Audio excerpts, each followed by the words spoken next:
La Unión Soviética, el enemigo del oeste, la hija predilecta de Marx, Lenin y Stalin. A estos halagos hay que añadirle el lugar de la muerte. No solo por las purgas, hambrunas y una que otra cosa que pasaban de vez en cuando en el país, sino también por ser el lugar donde ocurrió el mayor desastre nuclear civil de la historia. Y aunque HBO nos dio una deliciosamente dramática interpretación de los hechos, lo cierto es que esta historia merece un trato más especial, uno más estúpido. 1986 es el segundo año del gobierno de Mikhail Gorbachev y él acaba de implementar su perestroika, intentando abrir la Unión Soviética al mundo, no solo recibiendo productos, sino también exportándolos. Pero esta forma de gobierno no le favorecía en nada a los Unites, por el simple hecho de que su entonces presidente Ronald Reagan, el actor, tenía la fija idea de destruir como diera lugar a los comunistas. Es en esta etapa de la historia cuando las viejas rivalidades de la Guerra Fría, que todos creían olvidadas, tomaron fuerza. Reagan apoyaba a grupos anticomunistas en Latinoamérica, Efraín Ríos Montt en Guatemala, las famosas contras en Nicaragua, y financiaban directamente a los mujahideen en Afganistán para que le rompieran la matrioshka a los ruskis, cosa que vendría a explotarles en la cara después a los gringos. Pues de este grupo es donde surgió tanto los talibanes como Al Qaeda. Frente a la creciente presión de Estados Unidos contra el comunismo, Gorbachev pugnaba por no dejar ver a la Unión Soviética como un estado débil. El estado comunista tenía que mantenerse utópico, grandioso y sobre todo fuerte. Por esto es que cualquier falla en la sociedad, economía o política debía ser tratado con el mayor de los secretos y, si era posible, escondido bajo la mesa. Esta obsesión por mantener pristina la reputación del Estado fue uno de los factores más importantes en el accidente de la planta nuclear Vladimir Lenin, hoy infamemente conocida como Chernobyl.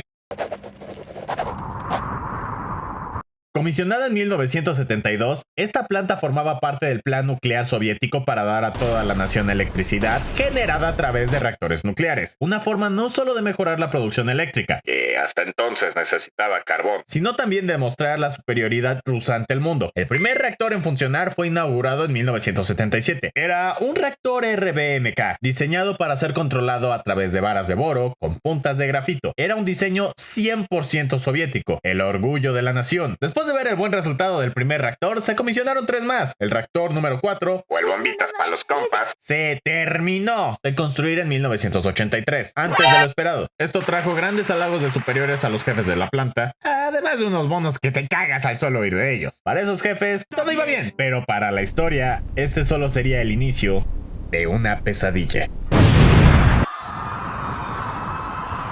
Si bien se dijo que el reactor estaba perfecto, pristino, mamado, la verdad es que nunca se había realizado una prueba de seguridad sobre qué le pasaría a la turbina si trabajara con menos poder del acostumbrado. Y esto era lo único que faltaba para decir que el reactor tenía todas las calificaciones requeridas por el Estado. Se intentó realizar esta prueba varias veces, 3 para ser exactos. La primera concluía que la turbina no tenía las capacidades para trabajar en un escenario de bajo poder, por lo que se tenía que arreglar ese problemita. Y cuando digo arreglar, me refiero simplemente a mover unas cositas del lugar y decir que ya todo estaba bien. Las siguientes pruebas dieron el mismo resultado. Ya para 1986, 3 años después de ser completada la construcción, aún no tenían la maldita prueba de seguridad, y los jefes de la planta, Viktor Bryukhanov y Nikolai Fomin, ya no iban a esperar a que se tuvieran las condiciones necesarias para llevar a cabo la prueba. Para ellos, era una molestia que debía ser resuelta de la forma más fácil posible. Se decidió que la prueba definitiva se realizaría el 25 de abril de 1986. Se le informó al ingeniero en jefe del reactor 4, Anatoly Dyatlov, de la decisión y se programó que la prueba se realizaría en el turno de la tarde, a las 2:15 p.m. Ya incluso se le había informado a todo el personal de la tarde con minucioso y complejo detalle cómo se tenía que hacer esta prueba. Esto debido a que el proceso para llevarla a cabo era muy complejo y tuvo que ser adaptado a las especificaciones del reactor RBMK,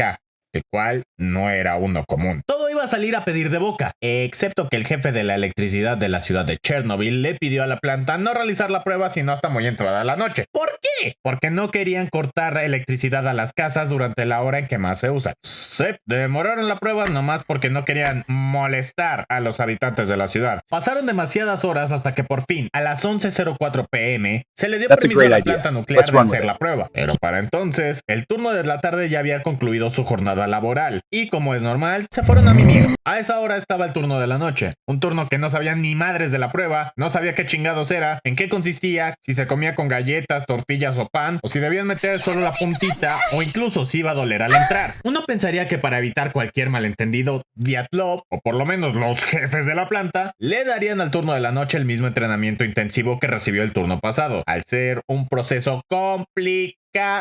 Pues no, Dyatlov era conocido por ser un cascarrabias, tener cero paciencia a las cosas. Qué buenas cualidades para un jefe de una planta nuclear. Y ya desesperado por la demora, decidió seguir con la prueba sin decirle nada a nadie. Los ingenieros Alexander Akimov y Leonid Toptunov eran los encargados de manejar el control del mando del reactor esa noche, y al ver a un Dyatlov emperrado y una prueba de la cual no sabían ni jota, se pusieron un poquito nerviosos. No ayudó que el manual, donde se supone venían las instrucciones y el paso a paso para realizar las pruebas, estaba muy censurado y con anotaciones imposibles de entender excepto para quien los escribió, persona la cual no estaba ahí. La prueba requería que se bajara la potencia del reactor a unos 700 o 1000 watts, un proceso que debía hacerse con mucha paciencia, mucho cuidado y mucho cariño. Pero Dyatlov les grita que se apuren a bajar la potencia. Algo mal ocurre. La potencia baja más de lo requerido, de 500 watts a casi cero. El reactor estaba parado. Nadie sabe por qué. Dyatlov dijo que fue una falla en el reactor. El resto culpó a la estupidez de Toptunov. Lo que nadie sabía era que dentro del reactor se estaba acumulando una cantidad peligrosa de xenón, un veneno radioactivo que se encuentra y genera dentro de un reactor nuclear. Usualmente es quemado por la potencia del reactor, pero al no tener su capacidad normal, el xenón se fue acumulando en niveles críticos, envenenando hacia el reactor. Por esto ocurrió la baja súbita de poder. Dyatlov cometió la pendejez de prácticamente cortar los frenos de la central nuclear al ordenar sacar casi todas las varas de boro del reactor, con la esperanza de subir el poder a 700 watts requeridos. Esto ayuda, pero aún deja la potencia muy por debajo de lo requerido para hacer la prueba, con unos 200 watts. Pero aún con todas las barras afuera, que como dije, es haber quitado los frenos a la central nuclear, y ni con eso llegar al mínimo requerido para tener una prueba segura, Dyatlov considera que tiene el poder suficiente para seguir adelante. A la 1:24 minutos y 4 segundos empieza la prueba. Quitan agua del reactor para simular una pérdida brusca de poder. Pero al hacer esto, dejan que el reactor empiece a calentarse. La potencia de la nada se dispara. Se intensifica sin control. Parece que habrá un colapso dentro del reactor. Esto asusta a los ingenieros, quienes en chinga presionan el botón AZ5. Botón que bajaría de sopetón todas las varas de boro con la esperanza de apagar el reactor. Pero ¿recuerdan que les dije que estas varas de este reactor en específico tienen puntas de grafito? Pues este grafito fue el detonador de toda la explosión. Verán, el grafito, al contrario del boro, no frena la reacción nuclear, la acelera. Y si el reactor ya estaba sobrecargado, ahora ya está más allá de lo imaginable. Llega el registro a 30.000 watts, el máximo y a la vez lo último que registraron las computadoras. Pero esto pudo haber sido 1000 veces más. La presión ya es insoportable y el reactor finalmente explota.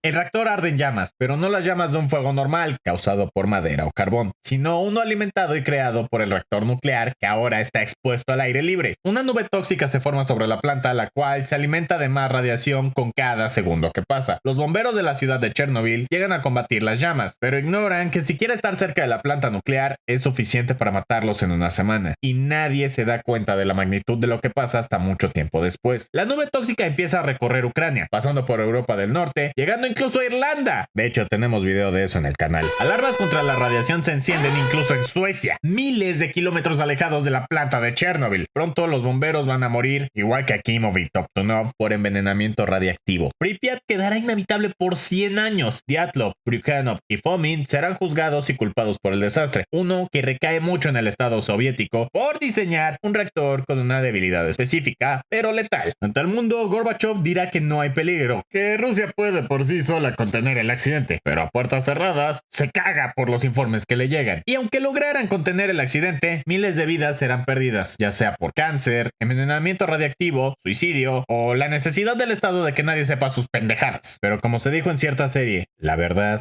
tiene una forma muy rara de revelarse ante el mundo y de cobrar factura. Y a 5 años después de la explosión, la Unión Soviética dejaría de existir, envenenada por orgullo y un poco de radiactividad.